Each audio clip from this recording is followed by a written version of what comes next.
नमस्कार दोस्तों। तो ब्राज़ील के प्रेसिडेंट का जो स्टेटमेंट आया, एक बार फिर से उसने पूरी डी डॉलराइजेशन की जो डिबेट है उसको खोल के रख दिया है। और इस बार तो ये डिबेट इतनी ज़्यादा प्रमुखता से होने लगी कि भारत को सामने आकर के ऑफिशियली अपना रिमार्क देना पड़ा इसके ऊपर। अब देखिए, भारत जो है वो लगातार डी डॉलराइजेशन के इस टॉपिक से, इस डिबेट से दूर भागता हुआ आया है। आपको पता ही है कि शुरू में भी हमने अपना स्टेटमेंट दिया था कि हम नहीं चाहते, अभी भी हमने सेम स्टेटमेंट दिया कि हम नहीं चाहते। ये एक बहुत बड़ा सवाल है और बहुत सारे एक्सपर्ट्स का ये सवाल रहा है भारत से कि भारत आखिर डी डॉलराइजेशन से पीछे क्यों हट रहा है, क्यों डी डॉलराइजेशन नहीं करना चाहता है भारत। उसके बहुत सारे वेरियस रीजंस हैं जो हम कभी डिस्कस भी करेंगे, और हमने पुराने वीडियोस में भी काफ़ी डिस्कस किया कि भारत एक्चुअल में डी डॉलराइजेशन क्यों नहीं करना चाहता। तो वो कारण जो है बहुत सिंपल सा है, भारत क्यों डी डॉलराइजेशन नहीं करना चाहता, आइसोलेशन का डर और दुनिया भर की ऐसी चीज़ें हैं। लेकिन अब लगातार डी डॉलराइजेशन की जो डिबेट है वो बहुत ज़्यादा प्रमुखता से होने लगी है, और अब इसके ऊपर मिनिस्ट्री ऑफ एक्सटर्नल अफेयर्स ने ऑफिशियली अपना स्टेटमेंट दे दिया। अभी तक कोई ऑफिशियल स्टेटमेंट नहीं था, और अलग अलग नेताओं के स्टेटमेंट से हम ये पता लगाते थे कि क्या चल रहा है अंदर। कभी जयशंकर साहब का स्टेटमेंट देख रहे हो, कभी फाइनेंस मिनिस्टर का स्टेटमेंट देख रहे हो, और उससे फिर आप कयास लगा रहे हो कि नहीं, भारत तो चाहता है डी डॉलराइजेशन हो, वो सारी चीज़ें हो। लेकिन अब क्या हुआ है कि यहाँ पर भारत ने अपना स्टैंड डी डॉलराइजेशन के ऊपर बहुत क्लियर कर दिया है। डिटेल में समझते हैं पूरी घटना को, और क्या जियो पॉलिटिकली क्या चल रहा है उसको समझना बहुत ज़रूरी है इन केस में। तो पर वीडियो में आगे जाने से पहले एक बड़ी अनाउंसमेंट अनअकैडमी टीम की तरफ से कि जो हमारा ऑफर था, जो कि बिगेस्ट एवर ऑफर था, अगर आप यूपीएससी सीएससी के छात्र हैं, उसकी प्रिपरेशन करना चाहते हैं, तो अनअकैडमी का बिगेस्ट एवर ऑफर अभी कुछ लिमिटेड टाइम पीरियड के लिए 15 अगस्त होने की वजह से उसको एक्सटेंड कर दिया गया है। 17,999 के प्राइस में आप हमारी अनअकैडमी के सब्सक्रिप्शन ले सकते हैं। और अगर आपने ये सब्सक्रिप्शन 2 साल या उसके ज़्यादा के लिए ले लिया तो आपको men's residential programme free of cost यहाँ पर प्रोवाइड किया जाएगा। मेंस रेसिडेंशियल प्रोग्राम में सारा कुछ, बोर्डिंग, लॉजिंग, सब कुछ अनअकैडमी देखेगा, मेंटर वेंटर सब वहाँ पर होंगे आपके पास।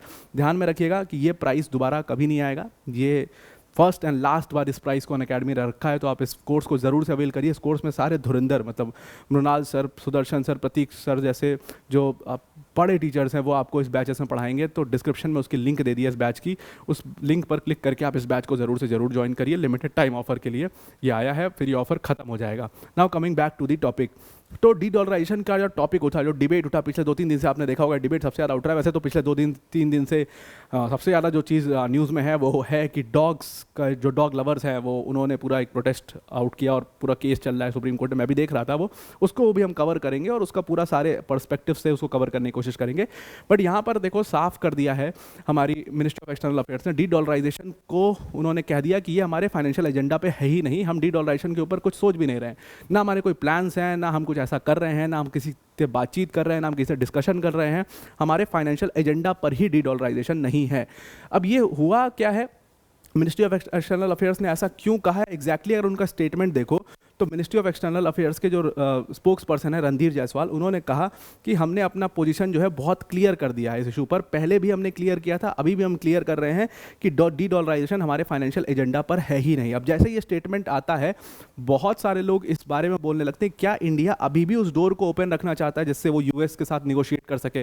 क्योंकि देखो, अगर डी डॉलराइजेशन यहाँ पर स्टेटमेंट दे देता है भारत, ऑफिशियल स्टेटमेंट दे देता है भारत कि भाई डी डॉलराइजेशन हम करना चाहते हैं और हम उसकी तरफ कदम बढ़ा रहे हैं और हम ये सब कर रहे हैं, तो एक पूरी फाइनेंशियल राइवलरी जो है वो 100% पूरी तरीके से, मतलब उसमें कोई कयास नहीं, फिर तो शुरू ही हो जाएगी। तो अगर भारत ये स्टेटमेंट दे रहा है कि नहीं, हम डी डॉलराइजेशन नहीं करना चाहते हैं, तो क्या वो डोर ओपन रखना चाह रहे हैं? हम वो डोर ओपन रखना चाह रहे हैं जिससे हम यूएस के साथ निगोशिएट कर पाएँ। 50% टैरिफ के ऊपर क्या निगोशिएशन का अभी भी चांस है? बहुत सारे सवाल हैं जो भारत के ऊपर यहाँ पर उठ रहे हैं कि एक्चुअल इंडिया की जो पॉलिसी है वो हम करना क्या चाह रहे हैं। आज का जो आप अगर पूरी स्पीच देखें, प्रधानमंत्री नरेंद्र मोदी की स्पीच देखें, मैंने लाइव किया था लेकिन कुछ टेक्निकल इश्यूज़ आ गए थे उसमें। अगर उस पूरी स्पीच को आप देखिए तो उसमें आपको देख करके साफ समझ में आता है कि हमारा रुख तो अभी भी बहुत स्ट्रांग है। हम अभी भी बिल्कुल भी पीछे नहीं हट रहे हैं, हम अभी भी बहुत स्ट्रांगली अपने स्टैंड पर खड़े हैं कि हम रशिया के साथ हैं, रशियन ऑयल खरीद रहे हैं, वो हमारी मर्जी, हम ले रहे हैं। उन्होंने साफ कर दिया, और इस टैरिफ वरीफ से कोई बहुत डोमिनेट नहीं कर पाएगा हमें, कोई बहुत परेशान नहीं कर पाएगा हमें। तो क्या अगर हम वो इतना स्ट्रॉन्ग स्टेप ले रहे हैं तो क्या डी डॉलराइजेशन की तरफ हमें देखना चाहिए? क्योंकि अगर आप, भारत ने भले ही ऑफिशियली ये चीज़ कह दिया हो कि हम डी डॉलराइजेशन नहीं करना चाह रहे हैं, बट अगर आप एफर्ट्स देखो, सिर्फ भारत के नहीं, बाकी सारी ब्रिक्स कंट्रीज़ के आप एफर्ट्स देखो, तो यहाँ पर आपको दिख जाएगा। अगर भारत के आप वोस्ट्रो अकाउंट्स को देखो, पूरा वोस्ट्रो अकाउंट्स को खोलने का ऑब्जेक्टिव ही यही था कि आप इंडियन करेंसी में डील करेंगे। सारी इंटरनेशनल करेंसी का ये अकाउंट होगा जिसमें इंडियन करेंसी होगी, इसमें लोकल करेंसी में डील होगा। तो पूरा उसको वोस्टो अकाउंट्स हमने क्यों खोला अगर हम डी डॉलराइजेशन नहीं करना चाहते हैं? अब बाकियों के एफर्ट्स देखो, आप रशिया के एफर्ट देखो, रशिया ने गोल्ड रिजर्व्स जो है उसको बढ़ाना शुरू कर दिया है ताकि वो डाइवर्सिफाई कर सके डॉलर से। उसने एक पूरा सिस्टम क्रिएट किया, इसको system for transfer of financial messages कह सकते हैं। ये पूरा सिस्टम एक स्विफ्ट करेंसी, जो स्विफ्ट सिस्टम है उसका ऑल्टरनेटिव है ये, ताकि वो क्या कर पाए, ताकि वो यूएस डॉलर के विदाउट भी ट्रांजैक्शन कर पाए। सेम काम चाइना कर रहा है। चाइना ने cross border inter bank payment system शुरू किया है जिसमें वो युआन से पेमेंट करेगा, युआन ट्रांजैक्शंस करेगा। इसी तरीके से सेम काम जो है साउथ अफ्रीका ने किया, उसने अपनी रीजनल करेंसी में डील करना शुरू कर दिया है। अगर आप एक एक करके सारे नेशंस का आप एफर्ट्स देखो तो सारे नेशंस ये सारा कुछ जो कर रहे हैं वो डी डॉलराइजेशन की तरफ ही एफर्ट है। ऑल्दो ऑफिशियली कोई भी कंट्री ये बात नहीं कर रही है कि वो डी डॉलराइजेशन कर रही है, लेकिन अंदर खाने की बात तो यही है कि अगर आप सबके एफर्ट्स देखो तो हो तो डी डॉलराइजेशन ही रहा है यहाँ पर। बट ये बहुत बड़ी बात है, इसको हम क्यों मतलब इंटरनेशनली क्यों नहीं हम इसको एक्सेप्ट कर रहे हैं, उसका एक बहुत बड़ा कारण है क्योंकि भारत अभी बिल्कुल भी किसी भी फाइनेंशियल ट्रबल में नहीं पड़ना चाहता है।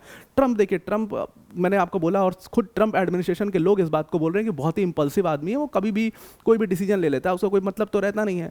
भारत इंपल्सिवली एक्ट नहीं कर रहा है, उसको जो करना है, बाकी ब्रिक्स नेशन को जो करना है वो कर रहे हैं, बहुत शांति से कर रहे हैं और उनको इसको एक्सेप्ट करने की कोई ज़रूरत नहीं। तो भले ही मिनिस्ट्री ऑफ एक्सटर्नल अफेयर्स का स्टेटमेंट आ गया हो कि हम डी डॉलराइजेशन नहीं कर रहे हैं, लेकिन अंदर से क्या हो रहा है वो बहुत क्लियर है। और ये ऐसा नहीं कि यूएस को क्लियर नहीं है, ये यूएस को भी बहुत अच्छे से समझ में आ चुका है कि एक ब्लॉक बन चुका है मेरे खिलाफ ऑलरेडी, जो डी डॉलराइजेशन का पूरी तैयारी कर चुका है और उसके लिए एफर्ट्स हर साल लिए जा रहे हैं और डिस्कशंस भी हर साल इनकी हो रही है। अब जो ये डिबेट है ये एक्चुअल में शुरू कैसे हुई? ये शुरू हुई ब्राज़ील के प्रेसिडेंट लुइस इनाशियो लूला के बाद। लुइस इनाशियो लूला ने एक स्टेटमेंट दिया, उन्होंने कहा कि भाई मैं तो चाहता हूँ, बहुत बड़ी प्रमुखता से चाहता हूँ, बहुत मन है मेरा कि ब्रिक्स नेशंस जो हैं वो अपनी करेंसी बनाए। अभी आपको पता है कि ब्रिक्स समिट में प्रधानमंत्री नरेंद्र मोदी, वही अब तस्वीर लगी हुई है, ब्रिक्स समिट में प्रधानमंत्री नरेंद्र मोदी और लूला की मुलाकात हुई और उन्होंने ये बात, लूला ने इसलिए भी कही, ये स्टेटमेंट उन्होंने इसलिए भी दिया, और किसी देश का प्रेसिडेंट अगर ये स्टेटमेंट दे रहा है तो उसको सीरियस लेना पड़ेगा, और खासतौर से वो ब्रिक्स नेशन है। तो उन्होंने इस बात को कहा कि भाई जो ट्रंप है, डंकापति ट्रंप इसीलिए कहते हैं ना, कि जो ये इन्होंने टैरिफ वाला गेम पूरा खेलना शुरू किया, पहले चाइना के साथ खेला, भारत के साथ खेला, ब्राज़ील के ऊपर ही 50% का टैरिफ लगाया हुआ है, ब्राज़ील और भारत दोनों के ऊपर इन्होंने 50-50% का टैरिफ लगाया हुआ है। इसको लेकर के ब्राज़ील के प्रेसिडेंट ने सीधी तौर पर अपनी जो नाराज़गी है उसको व्यक्त किया और उन्होंने साफ डी डॉलराइजेशन की बात कर दी। अगर उनका एकदम एग्जैक्ट स्टेटमेंट आप देखोगे तो इनाशियो लूला ने बोला कि भाई देखो, मेरा तो बहुत मन है कि ब्रिक करेंसी यहाँ पर होनी चाहिए और हम ब्रिक्स नेशंस को अपनी करेंसी में ट्रेड करना चाहिए।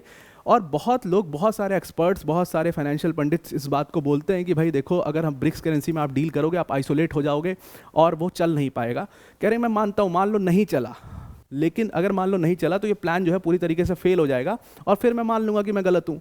लेकिन अगर आपको कहना है कि मैं गलत हूं तो आपको मुझे कन्विंस करना पड़ेगा कि मैं गलत हूं, और वो बिना टेस्टिंग के हो नहीं सकता। एटलीस्ट हमें ब्रिक्स नेशन को टेस्ट तो एक बार ज़रूर करना चाहिए अपनी करेंसी करके। बिल्कुल ठीक बात भी कह रहे हैं वो कि उनको टेस्टिंग 100% करनी चाहिए अपनी करेंसी को, अपनी एक लोकल करेंसी को, और जिससे एक मैसेज तो बहुत क्लियर जाएगा ही। और आउट एंड जो बाकी सिर्फ एक ब्रिक्स तो है नहीं, बाकी और भी ग्रुपिंग्स हैं, अगर ये मैसेज सब देना शुरू कर दें तो वो डी डॉलराइजेशन को तोड़ने का, जो उसका डोमिनेशन है डॉलर का, उसको तोड़ने के लिए बहुत अच्छा काम करेगा। अब अगर आप देखो इसी एफर्ट में ये और भी इसके ऊपर बातचीत हो सकती है। आपको पता है कि ब्रिक्स समिट में प्रधानमंत्री नरेंद्र मोदी गए थे वहाँ पर, और वहाँ पर जब वो गए थे तो उन्होंने आउट ऑफ कर्टसी वहाँ पर ब्राज़ील के प्रेसिडेंट लूला को भारत में इनवाइट किया, और कहा जा रहा है कि मोस्ट प्रोबेबली वो इंडिया आ सकते हैं अगले साल जनवरी में। और जब कोई प्रेसिडेंट जो है किसी नेशन का, वो इतने खुले मंच पर आकर के डी डॉलराइजेशन की बात कर रहा है, तो अगर भारत मीटिंग में आएंगे तो वो 100% डी डॉलराइजेशन का एक एजेंडा लेकर के आएंगे।